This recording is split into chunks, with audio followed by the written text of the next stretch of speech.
Hey guys, welcome back to the channel. Welcome back to Season 5 of Houston Texans Rebuild, 5-year fantasy rebuild, whatever you want to call it. Houston Texans Rebuild, whatever you want to call it.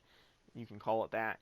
But it is the final season of this rebuild. Bigger, go big or go home. So, if you guys didn't watch the last episode, we basically traded away our future for the rest of these players. John Ross will move to running back. We brought in J.K. Dobbins, brought in Kamara, we brought in Kirk, we brought in all of these guys. Now it's time to put it on the field. Last year we got beat in the playoffs off of a couple of my mistakes of missing field goals and stuff. Uh, the team didn't put up many points to begin with. We did beat the Titans, so this was our second year in the playoffs. So, gotta take that next step. Gotta win some more games so that we can hopefully miss that wild card game and just go straight into the divisional round. The team overall, very, very, very good. Got some guys that, if we were to play extra seasons, would develop, like our middle linebackers, like our corners, like our D line.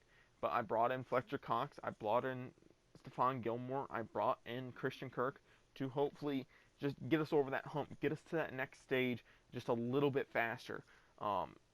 If we did have a couple more seasons, I don't think I would have brought in Mack. I don't think I would have brought in Cox or Gilmore or Kirk. I think I would have stuck with my guys. But the fact of the matter is, we don't have any more time. This would be about the window where, yes, you have made the playoffs, but we haven't seen that next step. We haven't seen your team take the next step. We haven't seen the team, develop into a Super Bowl contender. We need to see something, and this season's it, basically. Now, granted, no coach would get fired after making the playoffs, I don't think, unless you're Lovie Smith for some fucking reason. Like, uh, so at the midseason mark, I think we were 5-1. This is the reason why we're not doing another season as well. Cox, Gilmore, Kirk, Martin, Mack, Young, Calhoun, all free agents. Basically, everybody on the team is free agents. Any big name, any superstar X Factor is a free agent. So 5-1 at the midseason mark. So let's take a look at the team real quick and see how everybody is holding up. See who's progressing in the right steps, who is riding high. We don't have to worry about the Tennessee Titans. They're 0-6 for some reason. So maybe they lost a quarterback, maybe they lost something huge. Probably quarterback. There's no way you go from 10-6 to losing your first six. Even if you get beaten badly in the playoffs and the coach or the GM decides to blow up the whole thing. McCall Hardman is up to superstar, so that's cool. Great to see. Dillard and Stanley playing well together. Simmons needs to take that next step, get into that 80 range, get into that good range, star range, hopefully. Dunn and Holloway still progressing as normal. And then we destroy the Titans. We beat them 52-0, and that definitely tells me that they just don't have a QB, and they turned over the ball a lot to us. Because Watson had a good game. 6 passing touchdowns, 347 yards, 1 sack, 1 carry, 6 yards, 29 of 36. So he absolutely balled out. The defense probably balled out. Everybody probably balled out against the Tennessee Titans. Everybody's playing up. 1 or 2 morale up. I think there's even a couple guys on here with 3 as well. Just a good team. Like, you can't deny it. It's a good team. Now, yes, it's definitely not the best team I've ever built. This isn't even close because there are a lot of normal developments on here. There's a lot of guys that haven't crossed those next marks yet, which is like 85, 80s. Anthony Davis hasn't revealed his trait yet. I wish he would have. Because if he had Superstar X Factor, I was going to be real annoyed. I don't know if I ever checked, to be honest. Because I didn't know if I was going to do it next season. Because this team was just looking so good. But then I realized that there's no way you can bring all those guys back. 3,900 yards, 28 touchdowns, 8 picks for Deshaun Watson, 1 touchdown for Jalen Hurts, apparently on 1 completion for 9 yards. So the pass game really wasn't there, apparently. But Alvin Kamara, 1,300 yards, 14 touchdowns. J.K. Dobbins, 500 yards, 3.8 yards, which isn't terrible, and 13 touchdowns for him, 5.6 yard average for Kamara. John Ross, 3.4 yards average, 1 touchdown. Kyle Juszczyk with 3 touchdowns and a 4.7 yard average. So that backfield is definitely good. Wish Dobbins could be a little bit better in that receiving game, but can't always be the best. Irv Smith, Hardman, and Kirk all over 800 yards, 8 touchdowns for Smith, 11 for Hardman, 4 for Kirk. T. Higgins with 57 catches for almost 600 yards and 2 touchdowns. Kamara, 200 and almost 50 yards, 1 touchdown. So, besides, just not really getting many touchdowns, just in general, through the air or between, so that means Deshaun Watson only had 22 touchdowns before playing the Titans in Week 17. Jesus. And I think we went 14-2, and I don't know who was the next closest team, which means if we would have played it kind of like real life and maybe sat our starters if we had enough of a lead on that first place, then he would have had 22 touchdowns ending the season. 10 sacks and the defense just played well. I don't think anybody took a great step because nobody was great in terms of sacks, but stuff happens. 3 forced fumbles, no fumble recoveries, not great. Mock kicks, 0. Safeties, 1 from Young, 1 touchdown from Justin Reed. We had a ton of picks, too. I think there was a grand total of 14 picks in terms of the team. So, you have to return more, I think. The yardage better have been there. That's all I'm saying. No touchdowns for the kick return squad. Year awards. Nobody for the Texans and MVP. We didn't win Coach of the Year.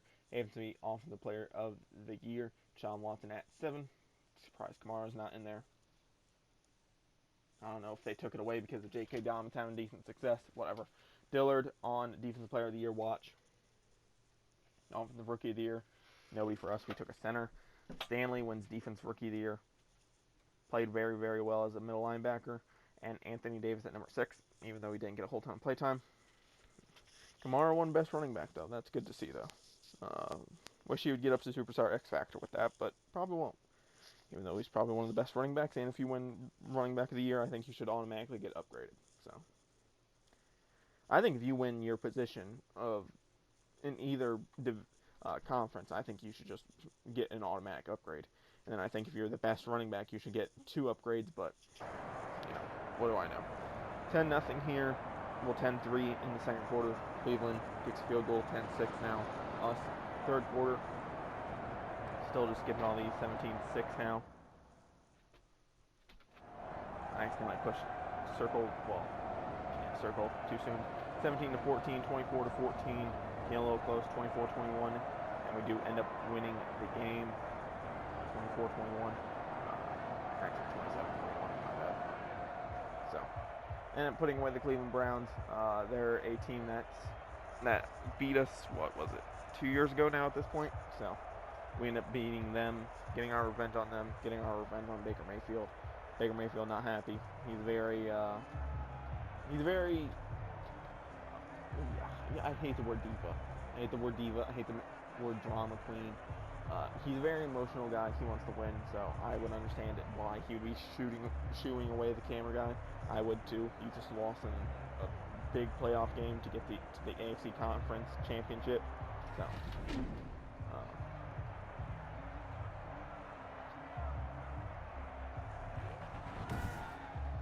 I don't know why. Oh yeah, because I hopped in on that play and for some I don't fucking know.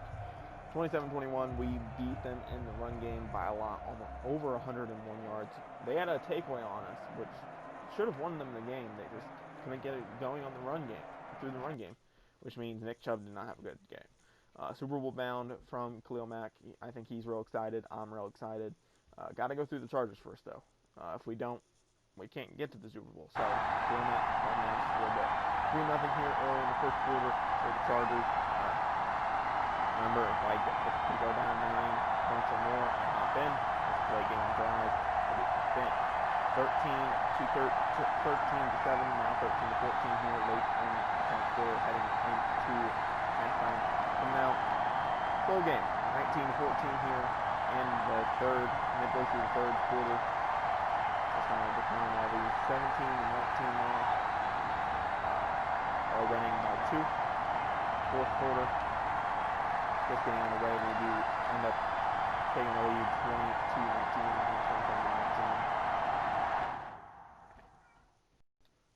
Sorry if you heard my cat in the background, but being fucking annoying like always. We do end up winning the game 27-19. So we are Super Bowl bound, like Khalil Mack said.